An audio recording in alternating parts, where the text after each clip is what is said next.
Hey, welcome back. Hope you're doing well. Andy here from Drive Steady, and in this video I'm reviewing a BMW X7 M50i. So listen up, the X7 is basically the 7 Series equivalent in BMW's SUV lineup. It has seating for up to 7 people, it's luxurious, it's big, and strangely, it has an M badge. So what's the overall purpose and character of this car? We're going to find out in this review of the BMW X7 M50i.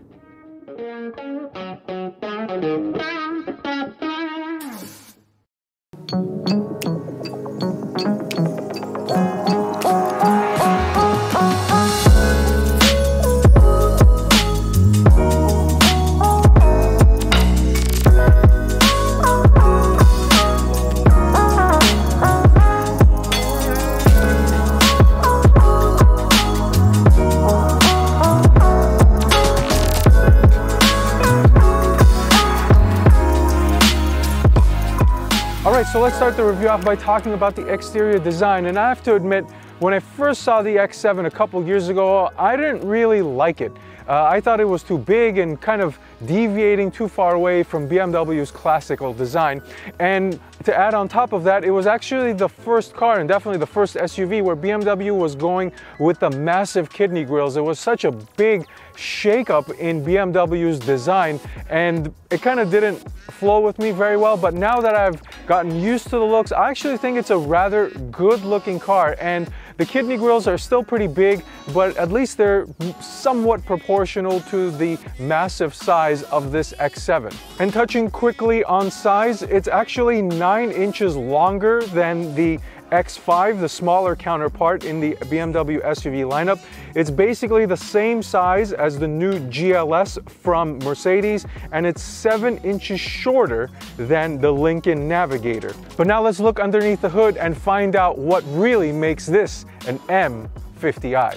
Alright, so now let's talk about the engine, and this has the familiar BMW 4.4 liter twin turbocharged V8 making 523 horsepower and 553 pounds-feet of torque. It's mated to a 8-speed automatic transmission and putting power down to all 4 wheels. Now, what does this all translate to? 0 to 60 time in 4.5 seconds, which is absurdly fast considering that this car weighs 5,600 pounds, so almost 3 tons in this M50 V8 version. And some details on that X-Drive all-wheel drive system. It has the ability to send all of the power to the rear wheels if it determines that the front wheels don't need that power. And so for anybody who's used to driving a rear-wheel drive BMW, this thing does have the ability to basically operate in rear-wheel drive mode. Now, one other thing, because this is a big SUV and some people like to tow things around, this does have a towing capacity of 7,500 pounds if you do option in the trailer hitch. So without that, it isn't as high as 7,500. I believe it's about in the 4,000 to 5,000 pound range, but nonetheless, it is a pretty significant towing capacity for anybody who wants to tow a trailer or anything of significant size or significant weight, for the lack of a better term. But this is the M50 package, and it does have the M Sport exhaust. So let's go around back and take a listen to what this thing sounds like.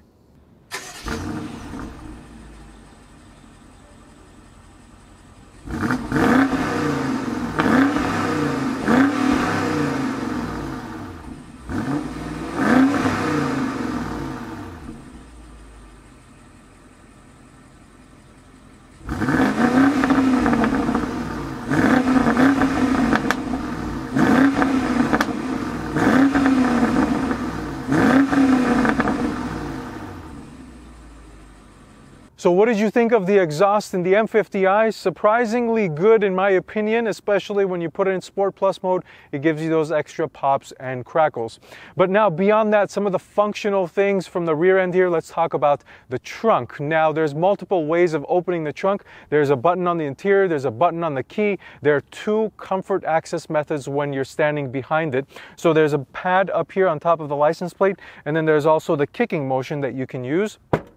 And that will open up the trunk for you. Now you'll notice that this has a split folding rear tailgate or trunk opening, and these are controlled independently, so you can open up just the top or you can open both of them together, and you can close this lower portion using this button here. So it's all electronically controlled. There's no manual operation of this trunk.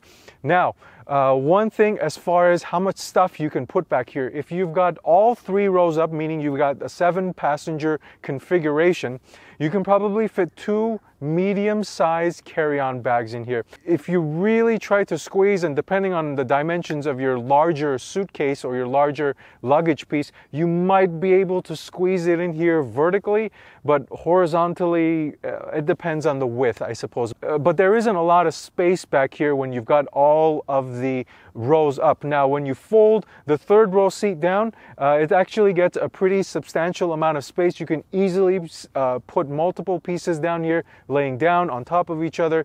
I would say 3-4 pieces of larger luggage will fit in the back of the X7 so long as you fold the 3rd row seat down. Now, obviously the 2nd row also folds down, and that gives you a really large amount of space. This is what I like to call the Home Depot configuration. So if you're going to Home Depot, you've got a bunch of stuff that you want to buy, or you're grocery shopping for a big family or for a big party. This gives you a lot of space to put your stuff in. Now, a really convenient thing about folding these seats is that they have electronic controls from back here. And each section of the seats is controlled using these buttons here. So it's very intuitive. The ones forward facing or closer to the seat are the 2nd row, and you push them and it will electronically lower the seat for you from back here, which is ultra convenient.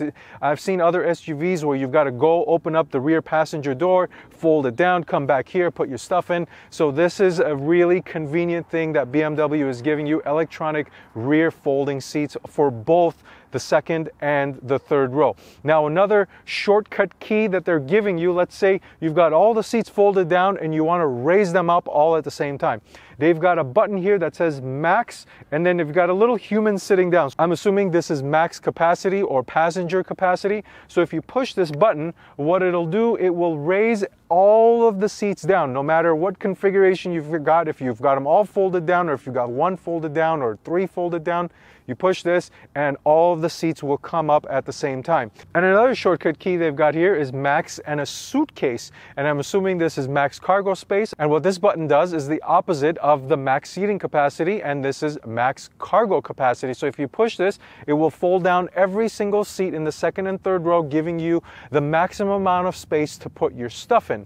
So now you've got all your seats folded down, so you want to put stuff in the back of your X7, but it's too tall, or you're too short, or the stuff is too heavy to lift up that high, or there's just some physical limitations or challenges, let's call it that, with putting stuff in the back. There's an additional level of conveniency here. Because this has an air suspension, and I'll talk about that here in a second, you've got an ability to push this button here, and what it will do, it will use that air suspension and lower the rear of the car to its lowest position, giving you that much more conveniency and easy accessibility to put heavier things, larger things, more conveniently into the back of your X7. So there's a lot of thought back here, a lot of conveniency, a lot of ability to put stuff here. So now let's go around to the side and take a look at these cool looking wheels and talk about that air suspension.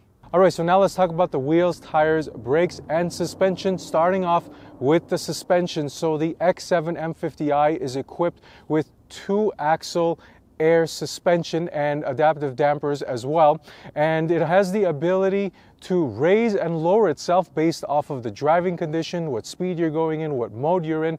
So it is pretty sophisticated, and it adds an additional level of driver engagement as well, because you have the ability to manually raise and lower it yourself. There are 4 settings. There's the normal ride height, 2 lower ones that can lower the car down to 1¼ inches roughly, and when you put it in its highest setting, it can raise it up to 1.6 inches. So there's a nice level of ground clearance options with the X7, which is always good for people who want to use it in various scenarios. And it also looks pretty cool with these wheels on the lowest suspension setting. Now, speaking of those wheels, these are unique to the M50i. They're 22 inches on all four corners, 9.5 up front and 10.5 width in the rear. So a nice wide front and rear wheel, and the tires 275 up front, 315 section tire in the rear. Again, really nice tire sizes to suit the sporty, somewhat sporty nature of the M50i. Now, jumping inside the wheelbarrow, I'm not sure exactly how big the brake discs are and how many pistons it has, but it does have the M Sport brakes. They look about 15 inches in diameter, and they have a really cool M Sport brake caliper painted in blue. You have the ability to paint them in red and also in black, I believe. They have the little M insignia. So that's basically it for the suspension, wheels, tires, and brakes. Now let's jump onto the inside and I'll show you what it's like in there. All right, so now the interior portion of the review, and I gotta say this is a really nice place to be, and I'm not surprised I feel this way. I feel this way when I sit in most other BMWs, and given that most BMWs kind of have the same interior nowadays, no matter if you're regular 3 Series or if you're 7 Series, just with some minor differences, they all pretty much feel the same, and that's pretty good because it's a good interior. Now, some of the details. The seat, this is actually a really nice seat. It has a nice level of adjustability. It has thigh support, extensions, and also side bolstering, and they automatically adjust to the drive mode that you're in, which is actually quite clever and surprising. But it's a really nice seat for one reason, because it plays both sides of the fence very well. So if you're just putting it around town or you just want comfort, it's a really comfortable seat. But if you're kind of driving this aggressively, of course this is the M50i and you want the extra bolstering and the aggressiveness, this bolstering actually expands to a pretty aggressive setting and really hugs you. So if you're a person who likes that, you're gonna like this seat. Now, beyond that, looking in front of me, I have a really cool M Sport steering wheel with paddle shifters. This one is heated, so that's always a nice feature. The gauge cluster and the infotainment system are both 12.3-inch screens, very crisp, very clear, easy to read. Now, as far as the infotainment system goes, this is the latest version of iDrive. It does have Android Auto and Apple CarPlay. You do have the ability to customize it, which is one of my favorite things about the BMW iDrive infotainment. And what I mean by that is it's very tablet style, widget based. You can move the widgets around, put the things that you want or access frequently right at the tip of your fingertips on the shortcut menus, so you don't really have to go deep into the menus to move things around. Now, beyond that, one thing I don't like about the interior of the X7, and it's more of a quality thing, and because this is actually a rather expensive car, is the climate control buttons. And in the 7 Series, they're all metal material buttons. But in this X7, you've got plastic buttons here on the left and the right side, and metal climate control buttons. So I'm just kind of gonna ding it here, because this is basically the equivalent of the 7 Series. Why don't you give me better quality, give me the metal buttons here? But some people might not care about that, but for me, I'm expecting that additional level of quality, considering this is the X7 and especially considering that this is the M50i.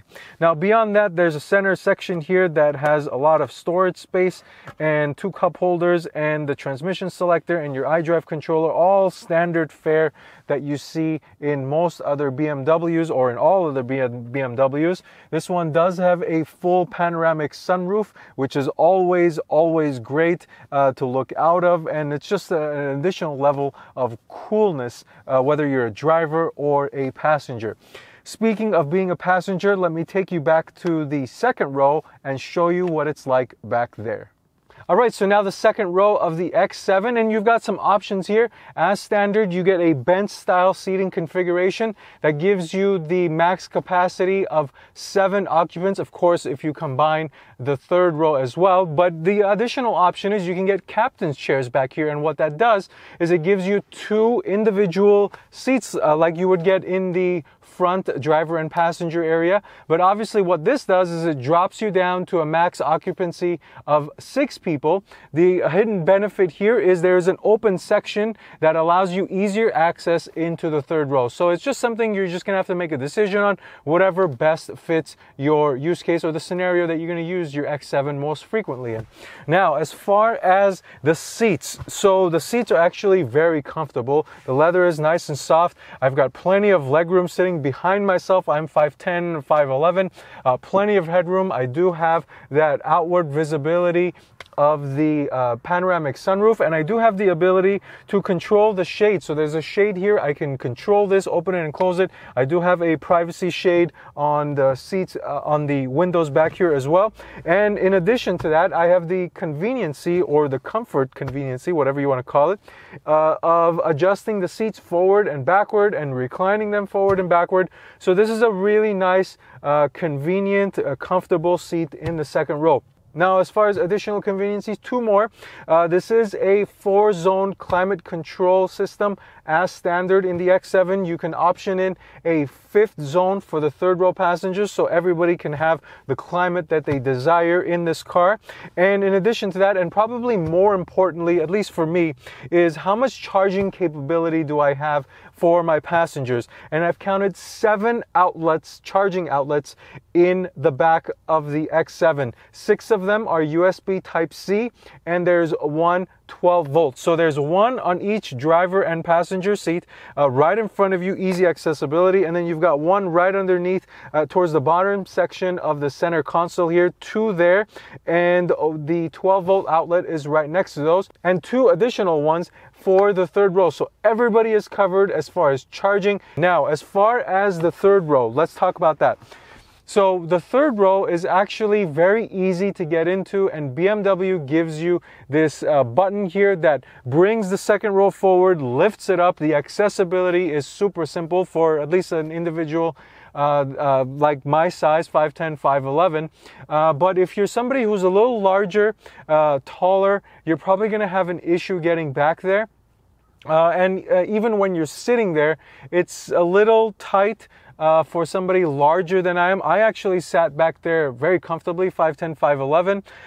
But if you're somebody 6 feet or taller, you might have some issues sitting in the third row. Overall, the interior of the X7 is great. There's a lot of added conveniences here with some of the folding seat features that you saw from the trunk, and also from the interior, the easy accessibility into the third row, plenty of charging ports, the panoramic roof, and for the front passengers, the infotainment system is good. The seats are very comfortable. The overall layout, if you're into BMW design, it's just the same thing, and if you like that, you're just gonna like it in here as well.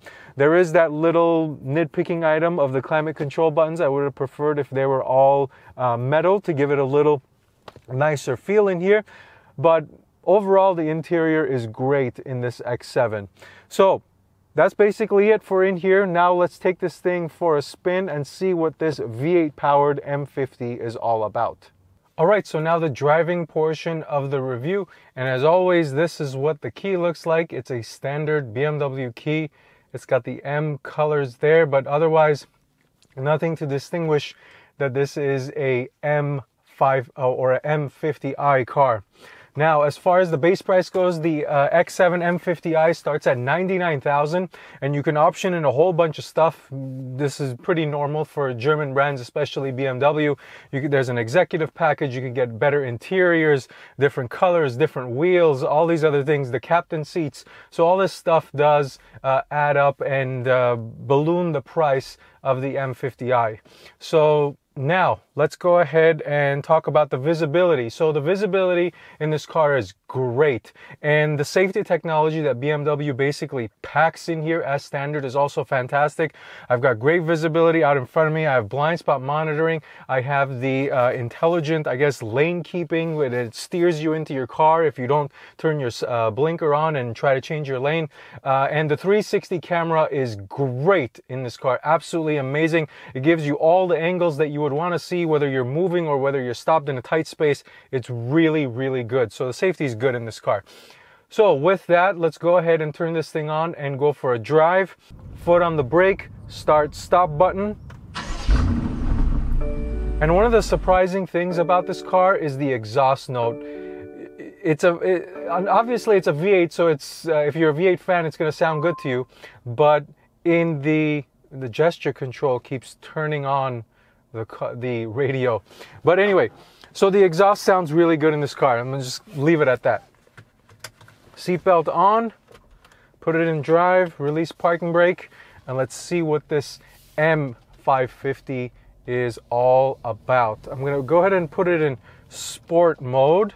And sport mode actually has a couple different settings. There's standard sport mode, and then there's sport plus, and then there's also individual, which allows you to configure the different types of chassis, engine response, all this stuff. So you have the ability to do custom tailoring within each mode. So sport mode does give you that flexibility. You can also do that in eco mode. But let's go ahead and see what this I keep on wanting to say 550, but M50i is all about. So foot on the floor, let's go.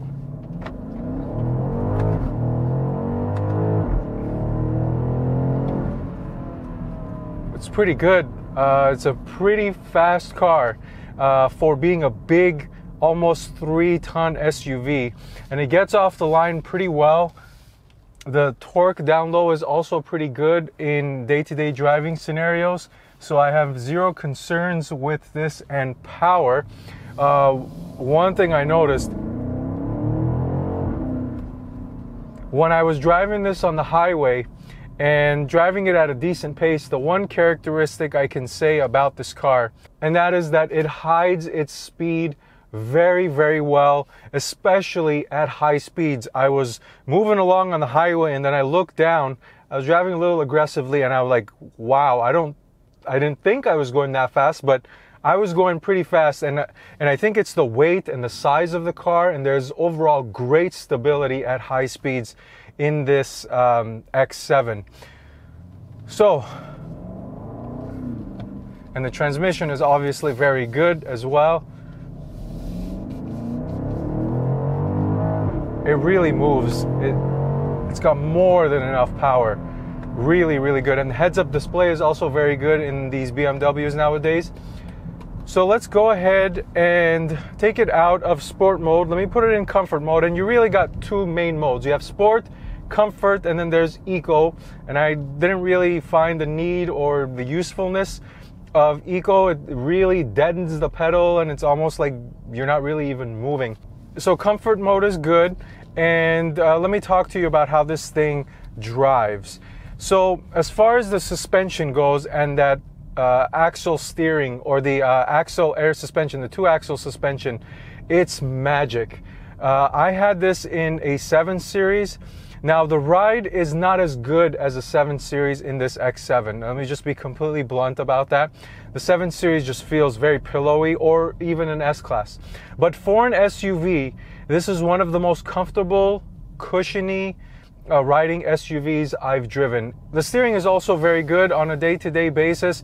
It does give you decent feel.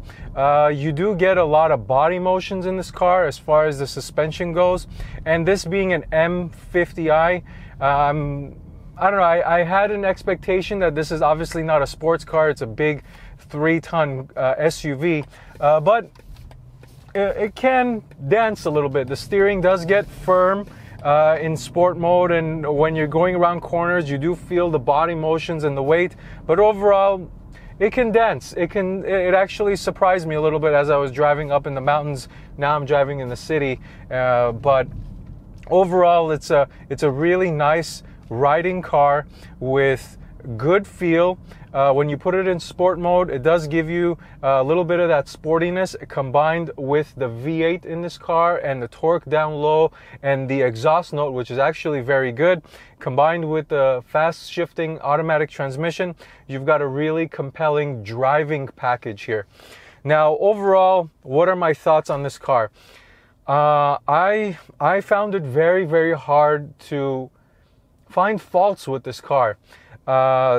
The interior is good. Maybe for some people it might be bland, but for me it's of very high quality. The design is good. The technology is good. The speed is good. The overall character and the look of it, both inside and outside, is also good. I found very little fault in this X7, and this is actually really nice. I highly recommend anybody who's interested in buying this car. So that's pretty much it.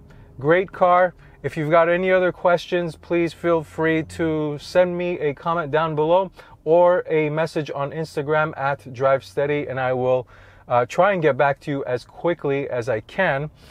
But otherwise, thank you for watching this video. Until next time, drive steady.